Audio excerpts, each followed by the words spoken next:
Igreja, abra a tua Bíblia no livro de Jó, capítulo 1, versículo 5. Jó, capítulo 1, versículo 5.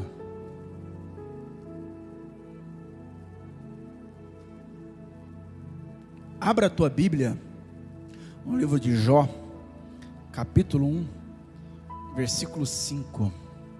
Amém?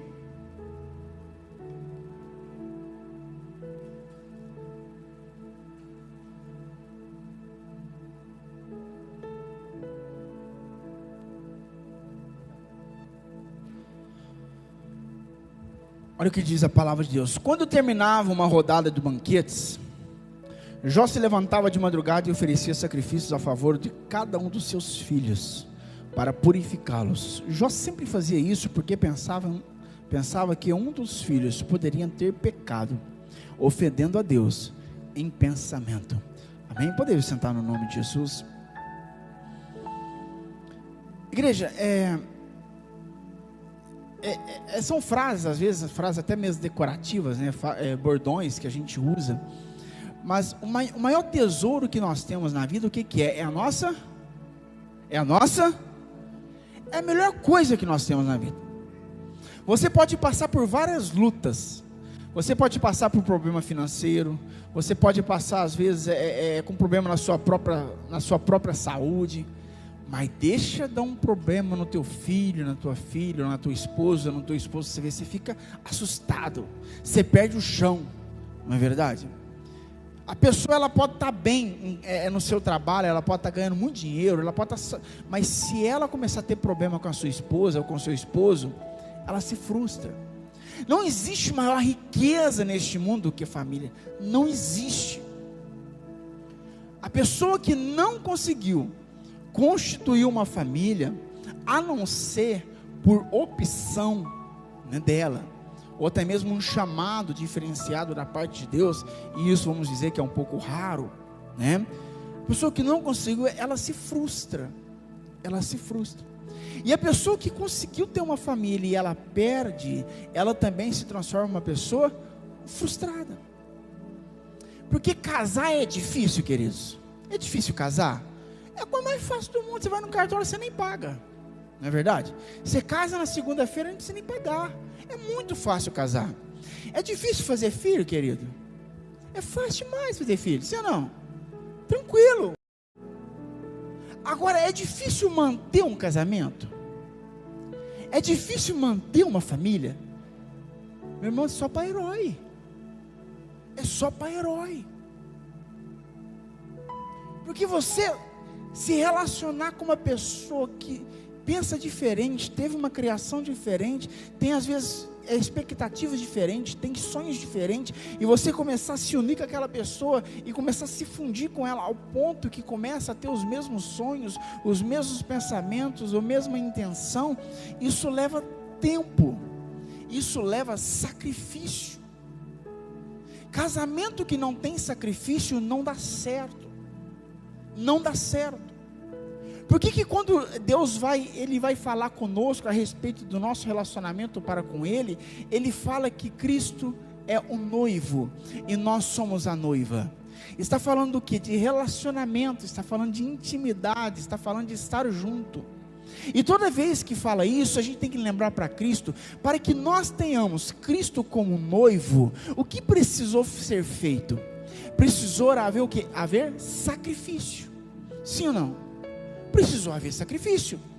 Quem sacrificou? Jesus. Ele sacrificou a sua vida para que a gente venha ter um relacionamento com Ele. Se não fosse o relacionamento de Jesus, não haveria, se não fosse o sacrifício de Jesus, não haveria relacionamento com Ele. Não haveria. E da mesma forma agora, para que eu consiga ter um relacionamento com Ele, Ele já fez o sacrifício por mim, é necessário que eu sacrifique por Ele. Aí vem a teologia atual e fala assim, não precisa sacrificar, porque Jesus já sacrificou por nós, é tudo pela graça. Não, irmãos, pela graça não significa ser de graça. Para que eu tenha um bom relacionamento com Deus, eu preciso sacrificar a minha vontade, porque a minha vontade está totalmente dentro da minha carne. Então, para que eu tenha um relacionamento com Cristo, isso tem que vier em detrimento da minha carne, senão não vai dar certo. Não vai dar certo. A minha carne precisa perecer, para que eu tenha um relacionamento com Cristo. E eu fazendo com que minha carne pereça, eu estou sacrificando. Para que eu consiga ter um bom relacionamento com a minha filha e com o meu filho, eu preciso sacrificar muitas coisas, inclusive noite de sono. Eu cheguei hoje do serviço por volta de 6h20 da manhã. Quando foi 10 horas, meu menino gritou: pai! Eu levei um susto. Meu intestino soltou. Lá vai o pai. 10 horas da manhã, para quem chegou às 6 horas, 10 horas, dormi quantas horas? 4 horas. Aí o pai, muitos pais não estão afim. O que eles fazem? Vira para o canto, joga todo o peso em cima da mulher e vice-versa. Então, para que eu tenha um bom relacionamento com meus filhos, eu preciso o quê? Sacrificar minha noite de sono, sacrificar o dinheiro que eu queria passear. Eu estava fazendo academia o ano passado, e este ano meu filho quis entrar na escolinha de futebol, e meu dinheiro não dava para mim pagar a escolinha de futebol e continuar a minha academia. O que eu fiz? A escolinha de futebol, a academia rodou. Então, para que eu consiga manter um relacionamento, para que eu consiga manter uma família, eu preciso o quê? Sacrificar. E por que a geração de hoje está se perdendo e não há mais um casamento duradouro? Não há mais relacionamento de pais e filhos, porque não estão dispostos a sacrifício. Hoje o marido não quer mais sacrificar pela esposa, uma boa parte delas. Não estão à disposição, não estão dispostos a isso. Porque ele quer viver a sua particularidade, ele quer viver o seu momento, ele quer viver o seu sonho. Então como que vai dar certo? Não vai dar certo, porque Jesus fala assim que o marido, ele é o que da casa? Ele é a cabeça. Aí o apóstolo Paulo fala assim na carta aos Efésios: vós maridos, amai as vossas esposas ao ponto de sacrificar por ela, assim como Cristo sacrificou pela igreja. Então, para que eu tenha um bom relacionamento com a minha esposa, eu preciso olhar para Cristo, e Cristo morreu por mim. Então o que eu preciso fazer? Morrer por ela. Meu irmão, os homens de hoje estão afim, não. Os homens de hoje fazem mais sobrancelha que as mulheres. Os homens de hoje tiram mais cutícula do que a mulher. Os homens de hoje estão mais depilados que as mulheres. Você acha que esses homens vão morrer por causa de você, mulher? Não morre não. Só que só soltar uma bomba ali, sai correndo. Sai correndo. Não estão dispostos a isso. Eles estão dispostos do quê? Da vaidade de cuidar dos seus próprios corpos. Está acabando. Os homens dessa terra. Está acabando. Eu peguei duas moças e um rapaz essa madrugada, trazendo embora para casa deles. E eles conversando atrás, a moça estava revoltada, falando: não tem homem mais. Eu chorei de rir, ué. Não tem homem. Uns homens moles, uns homens frouxos, uns homens bobos. Não tem conversa, não tem diálogo, não sabe fazer nada. Os homens hoje querem ficar só no videogame. Os homens hoje querem videogame. A mulher está lá bem, vamos dormir. E os homens querem fazer o quê? Videogame, televisão. E a mulher, vamos dormir. E os homens, desse jeito, não tem homem mais não. Está difícil, querido. Se a melhor parte do casamento os homens já não estão querendo, irmão, o resto pode largar a mão. É verdade, não é? O resto pode chutar o balde aí. A melhor parte está negando. Não estão dispostos a sacrificar o videogame para estar junto com a sua esposa. Não estão dispostos a sacrificar o futebol, as amizades. Não, eu tenho o meu futebol, eu tenho meus amigos, eu tenho meus parceiros. E a mulher está em casa. Jesus falou assim: tem que morrer por ela, querido. Está entendendo? Quando eu li esse versículo, porque para mim o texto, é a minha concepção, isso é coisa minha. O texto que mais me fala de família para mim é Jó. Porque esse homem tinha tudo perfeito. Ele tinha o dinheiro que nós sonhamos ter um dia. Ele tinha casa, ele tinha terras, ele tinha gados, ele tinha fortunas.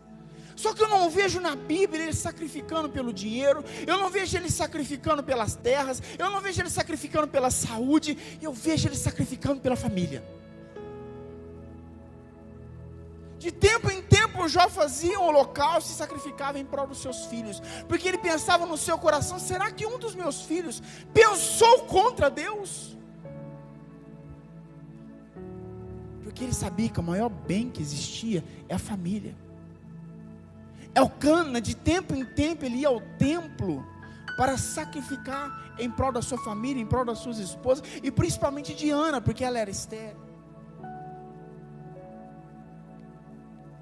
Nós não estamos tirando tempo para a nossa casa, para a nossa família. Estamos deixando as coisas se perderem. Aquilo que é mais precioso, estamos jogando fora. Porque na hora que nós temos um problema em casa, um problema na escola, um problema nas finanças, a gente corre para onde, querido? Para a família. Não tem coisa melhor neste mundo de você estar cansado e saber que em casa tem uma esposa te esperando. Você está cansado de saber que chega em casa e tem um filho ali fazendo bagunça, mas está te esperando. Não tem coisa melhor neste mundo, mais honrosa neste mundo. E nós atropelamos tudo isso. Tudo isso. Porque nós achamos que nós temos muitos problemas. Nós temos muitas prioridades e não pegamos o que é maior, deve ser a maior prioridade nossa, que se chama família. Então, olhando para isso, eu falei: meu Deus, precisa de um seminário, de algo que venha instruir a igreja. Porque não adianta você querer dar certo na tua vida profissional se a tua família não está dando certo. Não adianta você querer dar certo em outras áreas na tua vida, na tua empresa, sei lá o que, se a tua família não está dando certo. O primeiro lugar que tem que dar certo é a tua família, porque se a tua família estiver bem, todas as outras coisas vão ficar bem.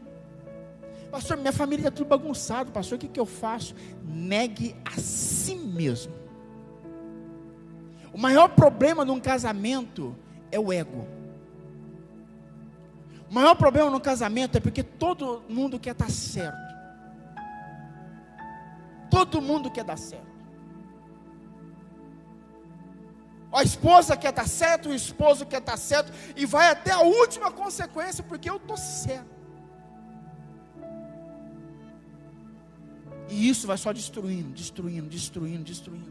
Aí o marido fez uma coisa de errado com a mulher, e ela alimenta, coloca aquilo dentro dela, e vai alimentando todo dia aquilo ali. Não olha mais na cara do marido, não fica mais com ele, não é mais cúmplice com ele, não é mais parceiro com ele, está ali, está do lado, mas não, a mente já não está mais. E ela fala: eu vou fazer isso para castigar ele. Mas automaticamente ela está tomando um copo de veneno todo dia para ela mesma, porque ela está morrendo aos poucos. E isso vale tanto para um lado quanto para o outro. Até quando isso? Querido, você tem que dar a tua vida pela tua esposa. Tem que dar a tua vida pela tua esposa. Tem que fazer o melhor para ela. O melhor. Mulher, você tem que amar o teu esposo de uma tal forma, que ele olha em você, ele vê apoio, ele vê respeito, ele vê admiração. Se começar cada um dentro do seu papel trabalhar e fazer o que é certo, as coisas fluem. Eu não vou conseguir nunca que a minha esposa seja igual a eu, mas pelo contrário, nós somos quase opostos. Ela pensa muito diferente que eu em muitas áreas, mas em muitas áreas a gente já conseguiu alinhar muita coisa a gente já conseguiu alinhar. Mas o legal é isso, que quando eu estou com dúvida em alguma coisa, a respeito de decisões que eu tenho que tomar, eu procuro ela, sabe por quê? Porque ela não pensa igual a eu, ela não tem a mesma cabeça que eu, ela tem uma outra visão, então ela vai abrir, ela vai me mostrar um lado que eu não estou vendo, porque se ela pensar igual a eu, fizer tudo igual a eu, ela não vai somar em nada. Está entendendo? Não vai somar em nada. Tem homem, tem mulher que é endividado, cheio de problema, porque a mulher não ajuda. Ela fica, não, tá certo. Aí eu vou comprar um carro zero. Ah, tá certo, não tem nem arroz aqui não, mas pode comprar. Aí eu vou comprar, vai. Sabe, não, tudo concorda. Não, eu penso assim. E os dois vai modelando, vai lapidando e vai dando certo. Isso é casamento. Isso é ser família. Isso é estar junto com todos os defeitos, com todos os problemas. Eu tenho certeza que se a pastora catar o microfone e for falar de meus defeitos para vocês, igreja, vocês vão querer me bater lá fora. Vai. Como é que você aguenta, somos chato? Vai. Porque eu tenho um monte de defeito. Não é fácil lidar comigo. Só ela. Como ela também tem os seus. Mas o que acontece? Ela nunca expôs os meus, pelo menos que eu sei, né, mulher? Ela nunca expôs os meus defeitos para os pais dela. Ela nunca expôs os meus defeitos para amigos dela. Nunca. Então para vocês eu sou perfeito. Entendeu? Porque ela não expôs, da mesma forma que eu não exponho. Então nós precisamos olhar e começar a falar, gente, eu não tenho uma segunda opção. Eu tenho que fazer o meu casamento dar certo. Eu escolhi essa pessoa. Querido, não foi o diabo que escolheu esse marido que você tem, essa esposa que você tem. Não foi Deus que escolheu. Foi você que escolheu. Você quis isso para você. Então agora, pastor, o que faz para dar certo, pastor? Lapida. Fala que está errado. Fala que você está errado. Eu estou errada. Eu estou errado. Eu vou fazer dar certo o nosso casamento. Tem gente, irmãos, que tem casamento de fachada. Tem gente que tem casamento por causa de bens, por causa de casa, por causa de carro, por causa de empresa. Tem gente que tem casamento por causa de filhos. O casamento já foi faz tempo. Você acha que Deus aprova isso? Deixarás o teu pai e tua mãe unir-se a tua esposa, unir-se a tua mulher. Tem que fazer dar certo. Tem que fazer dar certo. Elcana sacrificava pela tua esposa, de ano em ano, de tempo em tempo, para que a vida da esposa dele dava certo, para que ela conseguisse dar à luz, conseguisse ter um filho. Naquela época, querido, não é como hoje. Hoje, se a mulher for estéril, por mais que ela sofra, ou por mais que o homem sofra, mas não há preconceito em cima disso. Naquela época o preconceito era muito grande. A mulher que não dava filho, não dava luz, essa mulher não tinha valor nenhum. Ela era vista com maus olhos. Em vez de Elcana pegar e falar assim, não, vou ficar apenas com Penina, eu não quero saber de Ana, eu vou arrumar uma outra, eu vou largar de mão. Em vez de ele expor os defeitos dela para o povo, não, eu vou sacrificar em prol da minha esposa. Eu quero que ela seja feliz, eu quero que o sonho dela seja completo. Ele sacrificava mais por ela. Por quê? Porque ela tinha mais problema. O que eu quero dizer com isso, querido? Você está com problema com a tua esposa? Você está com problema com o teu esposo? Quantas vezes você trouxe ele para o altar, trouxe ela para o altar em jejum, em oração, em um voto diante de Deus?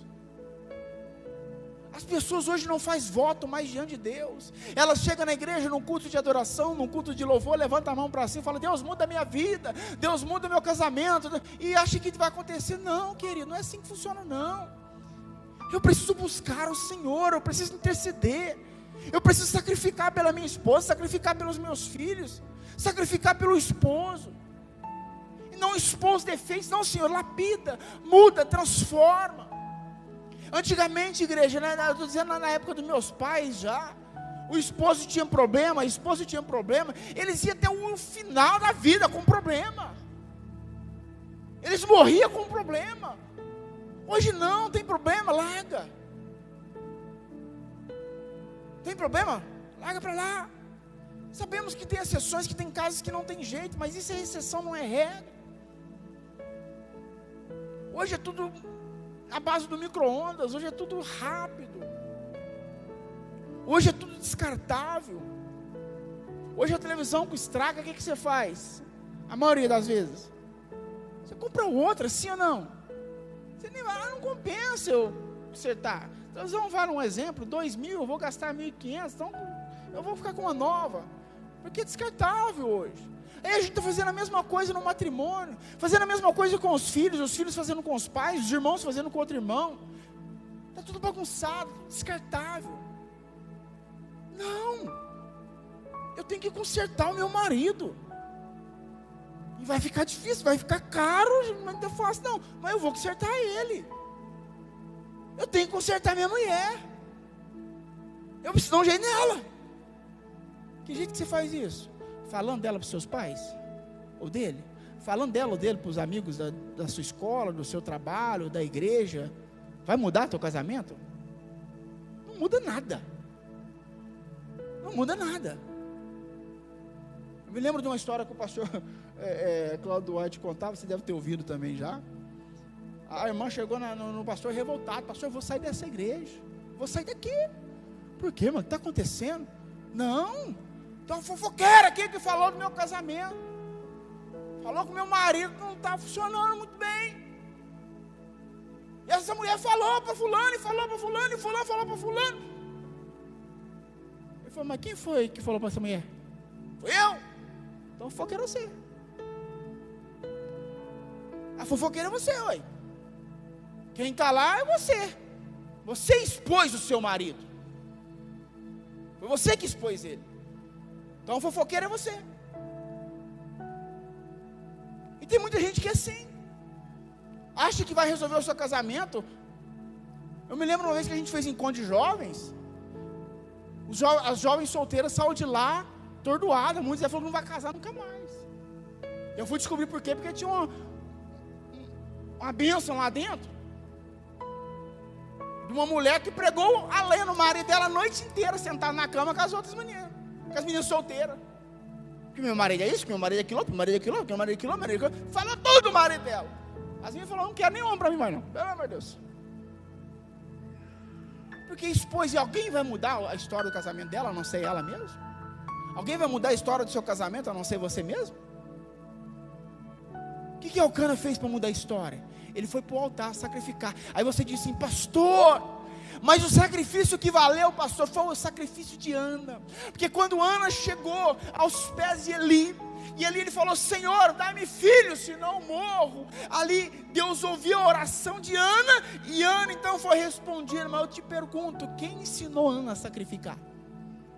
Quem mostrou o caminho para Ana? Quem mostrou para ela como fazia? Foi o teu esposo, de tempo em tempo, sacrificando. Às vezes o que precisa para tua esposa mudar, para o teu esposo mudar, é só você mostrar o caminho. O caminho da onde, pastor? O caminho do altar.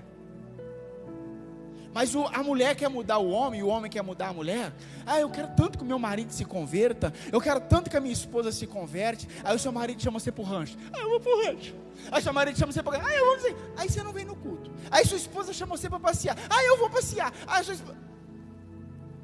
Se você não mostrar o caminho, como que ele vai vir? Como que ela vai vir? Ah, eu queria tanto que meus filhos fossem para a casa do Senhor, for para a casa de Deus. Enquanto você estiver apoiando o que ele faz de errado, ele nunca vai estar vindo. Ele nunca vai estar vindo. Enquanto você estiver passando a mão na cabeça do teu filho, ele nunca vai estar aqui. Enquanto um menino de 10, 12 anos, 13 anos, sei lá quantos anos ele tem, estiver falando que vai no culto de que quer ou deixar de vir, ele nunca vai estar aqui. Está entendendo, irmãos?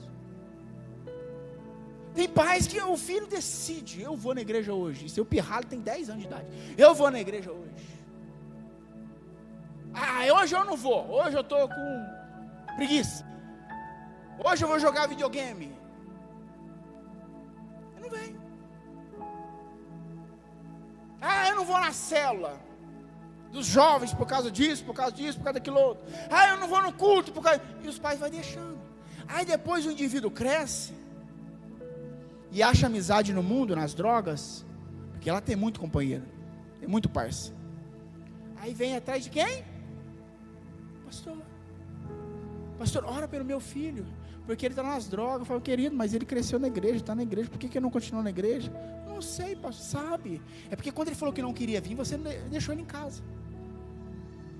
Quando ele falou que se relacionava melhor com as pessoas lá fora, você deixou. Nós já perdemos casais dentro da igreja, porque o marido estava muito fiel na igreja. Vocês sabiam disso? O homem estava tão fiel na igreja que a mulher ficou incomodada. E ela falou assim: não, eu prefiro que ele saia da igreja, porque quando ele virou crente ele ficou muito chato. Agora ele quer vir na igreja toda vez, igreja. Eu gosto de sair para os barzinhos, eu gosto de fazer isso, fazer aquilo outro. Pergunta: cadê esse casamento agora para mim? Não existe mais. Pergunta: cadê essa família para mim agora? Não existe mais. Sabe por quê? Porque a mulher, que falta de sabedoria, preferiu o marido lá fora. Porque às vezes o marido lá fora é um pouco mais descolado. Está entendendo, irmãos? Talvez um pouco mais descolado. Antigamente, na época dos meus pais, eu via mulher chorando no altar pelo teu esposo, dobrava o teu joelho, falava com Deus, jejuava, orava. Hoje nós falamos: não, é ele que se vira.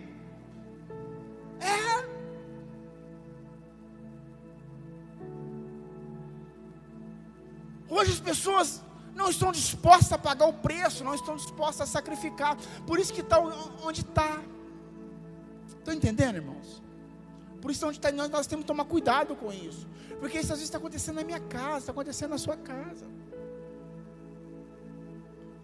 Quantas vezes, hoje eu não tenho esse problema mais, mas quando a igreja começou, né, que os pais traziam brinquedos para os seus filhos no banco, para ficar brincando na hora da palavra, ficar brincando na hora do louvor, entretendo os filhos na hora, em vez de prestar atenção e aprender como cultuar a Deus, está brincando. E depois o filho cresce, sai da presença de Deus e fala: não sei por que meu filho, porque você viveu a vida inteira entretendo ele na igreja, a vida inteira. Não podemos, nós temos que despertar para essas coisas. Hoje os pais não sabem mais criar filho, irmãos. Eu estou dizendo, nós se perdemos muitas das vezes. Eu me lembro quando a Julinha era pequenininha, e ela já estava dando os passinhos, estava andando, já se virando, e ela chegou a mim: pai, quero água. Eu lembro que eu tinha um bebedouro baixinho. Eu falei: vai lá buscar, filha. Vai lá, o copo está lá, pega água e bebe. Se vira. Já se alcança, já pega e se vira. Hoje não, hoje a gente quer fazer de tudo para os nossos filhos. Aqui, meu irmão, vamos relacionar nós com Deus. Deus nunca vai fazer aquilo que você pode fazer. Nunca. Deus vai fazer chover dinheiro do céu? Vai, igreja? Não. O que Ele vai fazer que eu e você faça? Que a gente trabalhe. Sim ou não? Sim ou não, igreja? Deus vai fazer te dar o melhor emprego se você não tem currículo? Não esquece. Não vai ter. Porque aqui isso você tem que fazer. Agora nós não. Quando meu filho completar 18 anos, eu quero dar a carta para ele, quero dar o carro para ele. Aí se eu puder até dar uma mulher para ele, eu vou lá e pronto, mas não dá trabalho ele ter que chavecar uma. Já estou pronto para ele, tadinho. Aí, né, cria aqueles mongoloides, né, desse jeito. Não vai fazer nada na vida. Então nós precisamos despertar para essas coisas. Que a gente está criando um monstro, querido. E um monstro que não vira nada. Porque tudo a gente quer fazer para eles. Pastor, porque eu sofri quando eu era mais novo, eu não tinha isso, porque eu não tinha aquilo outro, porque eu não tinha aquilo, agora eu vou dar tudo para o meu filho. Querido, meu pai me ensinou uma coisa, eu nunca mais esqueci na minha vida. Ele fala assim: fala não. Fala não para tua esposa. Meu pai falou para mim: fala não para tua esposa. Às vezes não precisa nem falar não, mas você fala não. Fala não para o teu filho. Às vezes você pode até fazer, mas fala não, para ele entender que existe o não na vida dele, para ela entender que existe o não na vida dela. E a mesma coisa é a mulher também. Não é só sim. Existem os nãos. Você não vai fazer, não vou te dar, não é para você isso aqui, não é o seu tempo. Quantas coisas nós estamos pedindo para Deus e Deus até hoje não entregou? Já parou para pensar sobre isso? Quantas coisas você já pediu e Deus falando não para você? E você vai dizer: Senhor, cadê meu pai? O Senhor para me dar essa bênção. Será que o Senhor não está me ouvindo? Está te ouvindo, Ele está falando não. Por quê, pastor? Deus está falando não? Porque você não está preparado para receber isso. Você não está pronto. Se estivesse pronto, já tinha te dado. Deus não vai gerar uma bênção para mim. Ele vai lá na nuvem e gerar um tempo. Tudo que Ele já está pronto para mim. Eu que não estou pronto para receber. É eu que não estou pronto para receber. Então Ele fala não. Então, querido, se você tem uma coisa que você precisa estudar, olha para você ver. Nós estudamos química, estudamos filosofia, estudamos Guerra dos Anjos, né? Estudamos diabo, estudamos não sei o que, estudamos tudo. Você já estudou sobre a sua mulher, querido? Você já estudou sobre relacionamento, marido e mulher? Primeiro com a palavra, como se relacionar. Você já estudou sobre família? Porque você não vai viver brigando com o anjo no tapa, você não vai viver brigando com o capeta no tapa, isso não vai acontecer. Mas com a tua casa, com a tua família, se você não souber como conviver, como se relacionar, vai dar problema. Vai dar problema. Porque o marido não é pai, a mulher não é mãe, sua não. Tem marido que não arruma, a esposa arruma mãe, e lá acha que ela tem que fazer tudo para ele, servir na hora. Eu vou lá, minha mãe serve café na minha mão, querido. Serve. Porque ela é minha mãe. Amém? A minha mulher nem café para mim faz. Ela é minha mulher. Aí o relacionamento é meu e dela. Agora, se eu quiser que ela me trate igual mãe, vai ter problema, sim ou não? A mesma coisa o pai dela. O pai dela faz tanta coisa para ela que eu não faço. Porque eu não sou o pai dela, eu sou o marido dela. Está entendendo, irmãos? Se a gente compreender dessa tal forma, o negócio dá certo. Dá certo.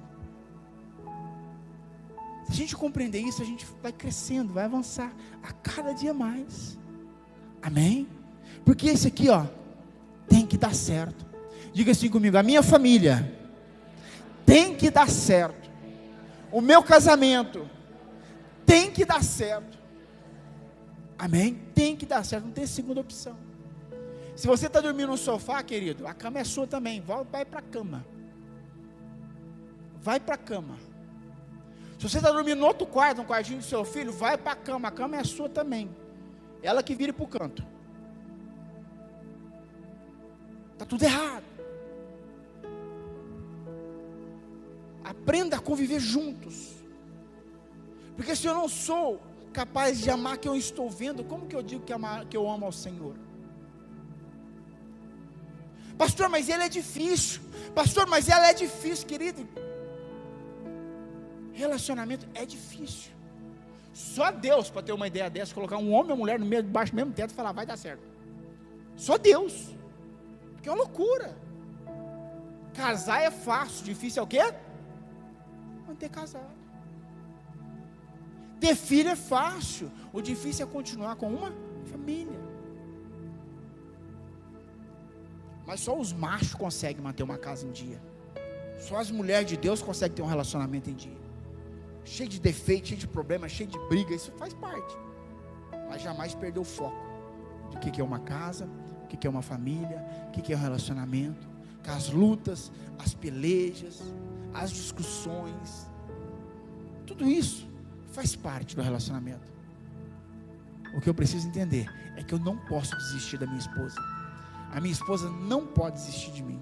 E jamais vou desistir dos meus filhos e da minha família. Jamais.